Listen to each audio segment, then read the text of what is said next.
Welcome to Momentous.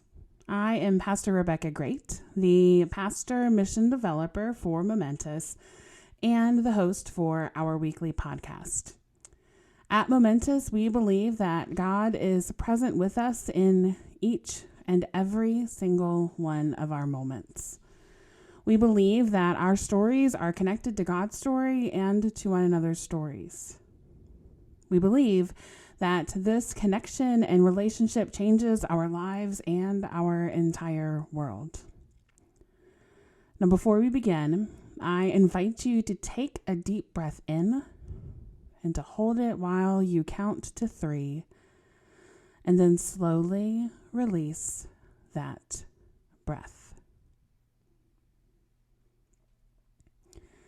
This week's podcast isn't as warm and fuzzy as the past few episodes have been. This week has brought some sudden and unexpected waves of grief. If you're also in the unpredictable waves of grief and listening to a podcast that talks about death isn't something you can do right now, it is okay to skip this week's episode and return to it when you're more able to sit with your grief for a few minutes. Now, if you try to listen and need to stop, that's okay too. Your mental and emotional health and how you are moving through your grief are more important than simply listening to a podcast. But before you go, know this. As much as grief is awful and it's hard and it never feels like the heartache will ever feel different, know that God is with you in the midst of it. You are not alone. So if you need to skip this week's episode, this is your cue to stop.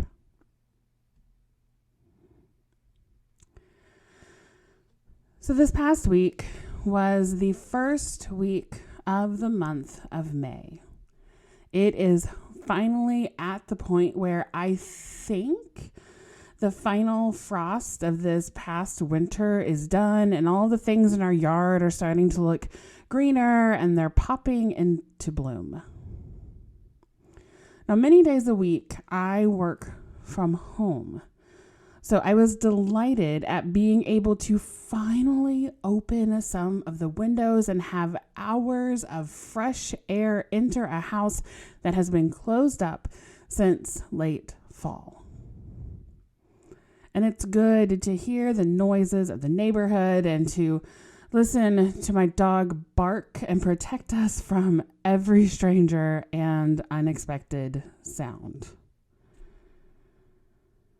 But on Thursday, as I was working at our dining room table with those windows open, the lighting was just right, and the fresh air had combined with the stale house air in a way that instantly transported me to being at my grandparents' house, where I spent large portions of my summer vacations and holidays out playing in the yard and in the back bedroom with my cousins.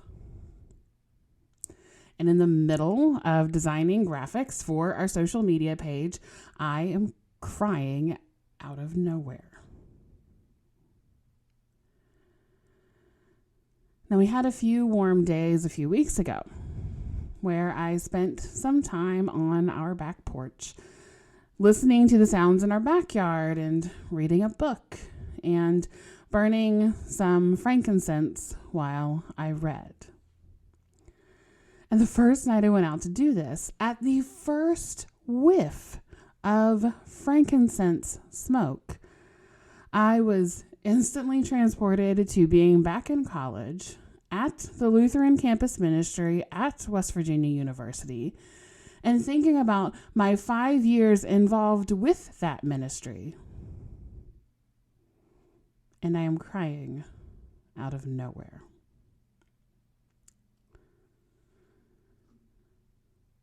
On Friday of this past week, which is my usual day off, I was puttering around our house and working on doing all the laundry and putting it away. So remember, just the day before, I had a wave of grief while working at the dining room table where I was transported back to my grandparents' house. And then on Friday, the very next day, in the middle of folding towels, the lighting in the bedroom shifted. And the smell in the room changed with the open windows. And I was transported to my godparents' house, where I spent most every day after school in kindergarten, and then most of my sick days from school in elementary school while my parents were at work. And there, in the middle of folding towels, I am crying out of nowhere. Grief is a fickle thing. It sneaks up on us when we least expect it, even years after someone we love has died or a relationship has ended. All it takes is an adjacent thought, or for someone else to say a phrase that they always said, or for the lighting in a room to change, or for a tradition to happen and then we notice that that loved one isn't there anymore. Or simply catching a whiff of a smell that reminds us of a different time or a different place where that loved one was still living or part of our life. That this past week has brought around so many different reminders of grief because of the smells that were around me was unsettling. I don't have a degree in neuroscience, but I have heard for years that the sense of smell is the one sense that is immediately processed by our brains. There isn't something in between that works on interpreting it first. And this is part of why when we smell something that reminds us of something else, the connection feels even more instant than when we see or hear something else. Which is why, in the middle of working on social media graphics, or in the midst of reading a book, or in the middle of folding towels, the tears came without me having any chance or ability to stop them. Now I know I'm not alone in this. I might be in a little bit of a different camp because I'm willing to share my experience and put it out for the literal entire internet to hear. But I know those of us who have experienced loss have experienced something like this. Or if you haven't yet, I promise you, you will. One of the things that comforts me is knowing that I'm not alone in that experience. It is absolutely wild and unsettling to cry when it feels like nothing strange had happened. And it's happened to me a few times around other people. And it was immediately met with them sharing a story of when it happened to them. The grief still stinks. But at least I don't feel like there's something weird going on with me. Now, the other thing that comforts me is remembering a story from the Bible and knowing that when people tell me that God is present with me in my grief, I know that God has actually felt this feeling before. And it was important enough to God and the earliest followers of Jesus for us to know this, that it was recorded in the gospel according to John. So this is a story about how a man named Lazarus, who was one of Jesus' good friends, died. And Jesus wept because of it. Now, a certain man was ill, Lazarus of Bethany, the village of Mary and her sister Martha. Mary was the one who anointed the Lord with perfume and wiped his feet with her hair. Her brother Lazarus was ill. So the sisters sent a message to Jesus. Lord, he whom you love is ill. But when Jesus heard it, he said, this illness does not lead to death. Rather, it is for God's glory, so that the Son of God may be glorified through it. Accordingly, though Jesus loved Martha and her sister and Lazarus, after having heard that Lazarus was ill, he stayed 2 days longer in the place where he was. Then after this, he said to the disciples, let us go to Judea again. But the disciples said to him, Rabbi, they were just now trying to stone you, and are you going there again? Jesus answered, are there not 12 hours of daylight? Those who walk during the day do not stumble because they see the light of this world. But those who walk at night stumble because the light is not in them. After saying this, he told them, our friend Lazarus has fallen asleep, but I am going there to awaken him. The disciples said to him, Lord, if he's fallen asleep, he will be all right. Jesus, however, had been speaking about his death, but they thought that he was referring merely to sleep. Then Jesus told them plainly, Lazarus is dead. For your sake, I am glad I was not there, so that you may believe. But let us go to him. Thomas, who was called the twin, said to his fellow disciples, let us also go, that we may die with him. When Jesus arrived, he found that Lazarus had already been in the tomb for 4 days. Now Bethany was near Jerusalem, some 2 miles away, and many had come to Mary and Martha to console them about their brother. When Martha heard that Jesus was coming, she went and met him while Mary stayed home. Martha said to Jesus, Lord, if you had been here, my brother would not have died. But even now, I know that God will give you whatever you ask of him. Jesus said to her, your brother will rise again. Martha said to him, I know that he will rise again in the resurrection on the last day. Jesus said to her, I am the resurrection and the life. Those who believe in me, even though they die, will live. And everyone who lives and believes in me will never die. Do you believe this? She said to him, yes, Lord, I believe that you are the Messiah, the Son of God, the one coming into the world.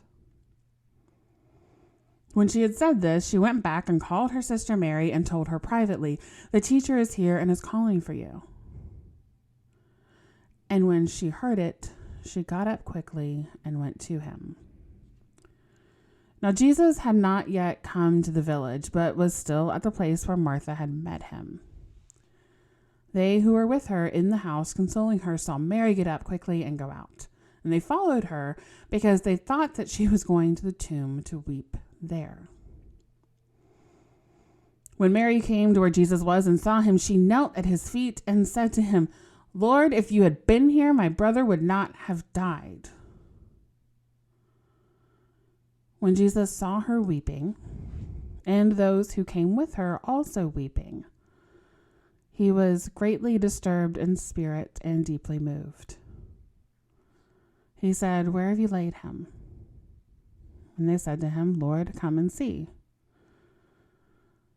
Jesus began to weep.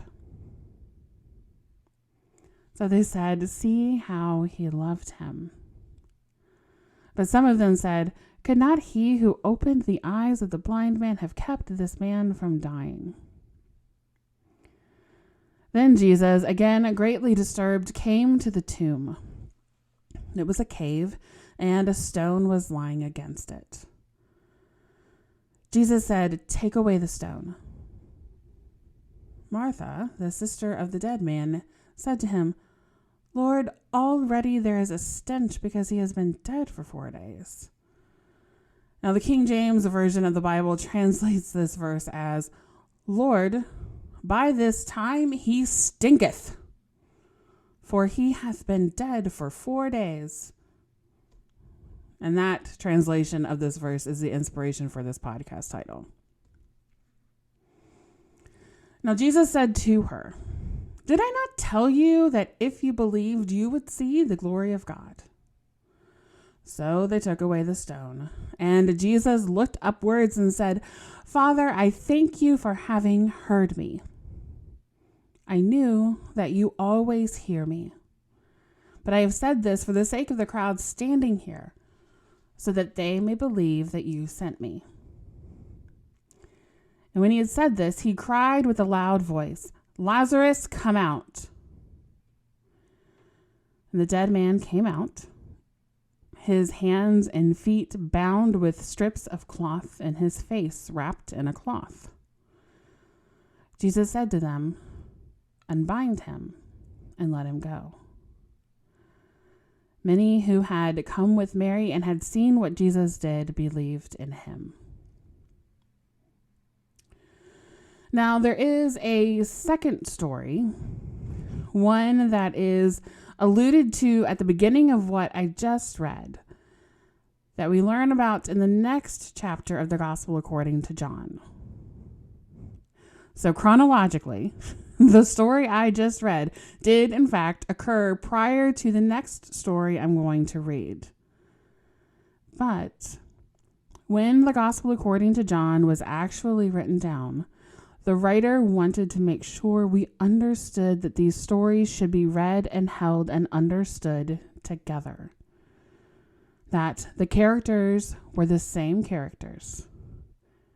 That they both help us understand the other story better.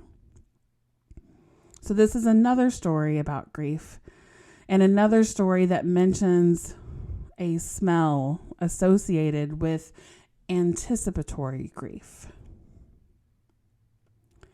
6 days before the Passover, Jesus came to Bethany, the home of Lazarus, whom he had raised from the dead. There, they gave a dinner for him. Martha served, and Lazarus was one of those at the table with him. Mary took a pound of costly perfume made of pure nard, anointed Jesus' feet, and wiped them with her hair. The house was filled with the fragrance of the perfume. But Judas Iscariot, one of the disciples, the one who was about to betray him, said, "Why was this perfume not sold for 300 denarii and the money given to the poor?" He said this not because he cared about the poor, but because he was a thief. He kept the common purse and used to steal what was put into it. Jesus said, "Leave her alone. She bought it so that she might keep it for the day of my burial." And when the great crowd learned that he was there, they came not only because of Jesus, but also to see Lazarus, whom he had raised from the dead. So the chief priests planned to put Lazarus to death as well, since it was on account of him that many were deserting and believing in Jesus. Now, my dear ones, especially those who are in the throes of grief, in the first few days or weeks or months, or still arriving at all this first anniversaries of the one or the ones that you loved leaving your life, know that nothing is wrong with you if grief catches you entirely off guard. Now, about 60 years ago, there was a book written by Dr. Elizabeth Kubler-Ross titled On Death and Dying, which has been summarized by telling us that there are 5 stages to grief: denial, anger, bargaining, depression, acceptance. And that summary makes it seem like the normal way to progress through these stages is to go through them sequentially, and there will be nice and neat bows tied onto our grieving process as we move through them. But some people never experience some of those stages. Some people spend extended periods of time in a stage and then move through others in only a few days. It's more normal to move through these stages in a completely different order and to cycle through them repeatedly. The only thing normal about how you are experiencing grief is that it's a path entirely true to who you are and your relationship with that person you loved. Grief stinketh. But we are not abnormal for how we are experiencing it, and we are never left alone in it. God is here with us.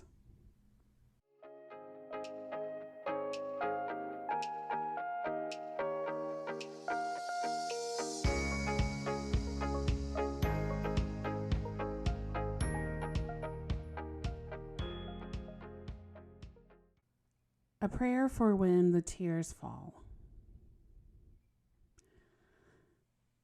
God, who cried at your friend's death,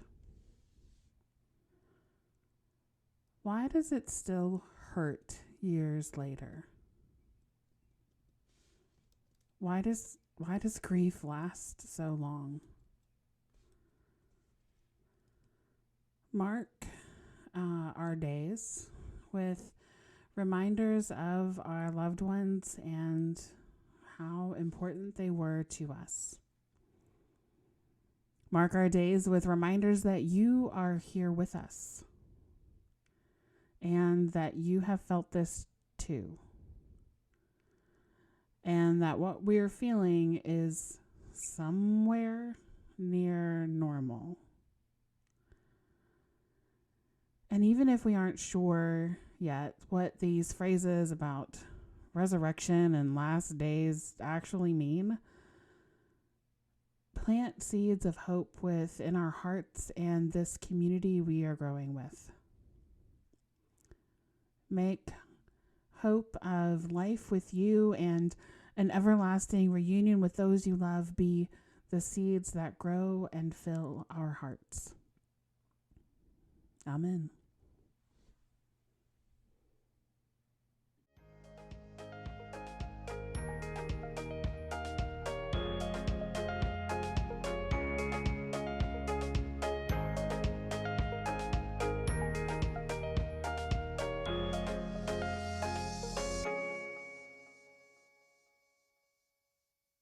Thank you for joining us for our weekly Moment to Us. We are looking forward to growing with each of you and are so grateful you are part of the Momentous community. We want to say thank you to our mission partners, the Southern Ohio Synod and the Evangelical Lutheran Church in America, as well as our congregational partners within our synod. Their financial contributions and their prayers ensures that Momentous continues to grow to an even wider community. This past week, we had something phenomenal occur through our online connections. On our social media accounts, we have a Saturday night prayers practice where individuals can post their prayer requests in the comment sections on that post, or send us a direct message if they don't want their prayer requests to be public, or simply interact with the post in some way to let us know that they need prayer, but they aren't quite ready or able to put the words together for that request yet. And we've had several people post prayer requests and send them in. But somehow, through the algorithms that control how our social media posts are distributed, an individual from Norway sent in a prayer request. And from what I can tell, they don't have a direct connection to anyone who is currently connected to Momentous. Now, I know, there are debates about internet security and how much information various social media platforms are gathering from us based on how we interact with that platform and how it may or may not be tracking us across different apps, or how some platforms automatically start showing us ads for something we talked about one time with one of our friends, but our phone was sitting right there and not on. I know those are real and important conversations. But I will say, I am grateful for how the algorithm connected Momentous and this individual living on another continent so that we could pray with them. I do not think that social media or the algorithms are God, but I do think this is evidence that God is working through them in ways we could never have dreamed. So if you are someone who uses Facebook or Instagram or Twitter, this is another invitation to make sure you are following us on those platforms.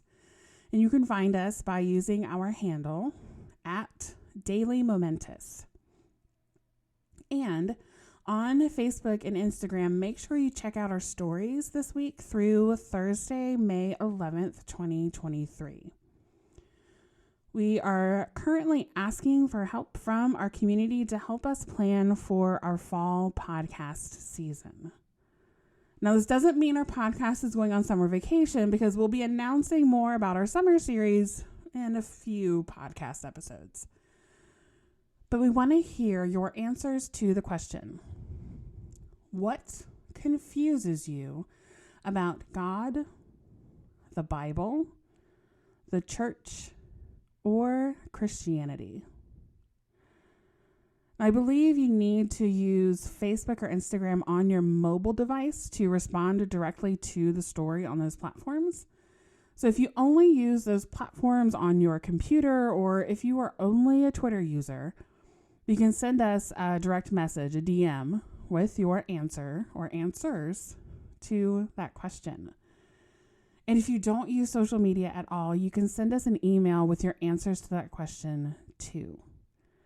Our email address is dailymomentous@gmail.com. We're already noticing some common themes and are grateful for those who've already responded. We'll be running that same question in our Facebook and Instagram stories all week long, so you still have through later this week to respond. And if you respond once, but then think of another question later, you can submit more than one answer to the question.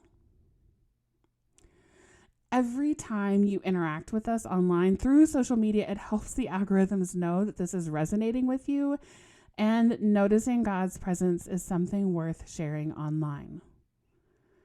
Did you hear the story about how we ended up on someone's feed in Norway?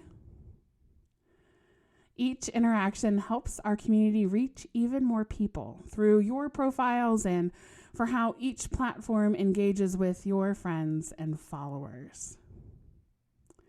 Now, if you want to support the ministry of Momentous, know that engaging with us online is one way to do so.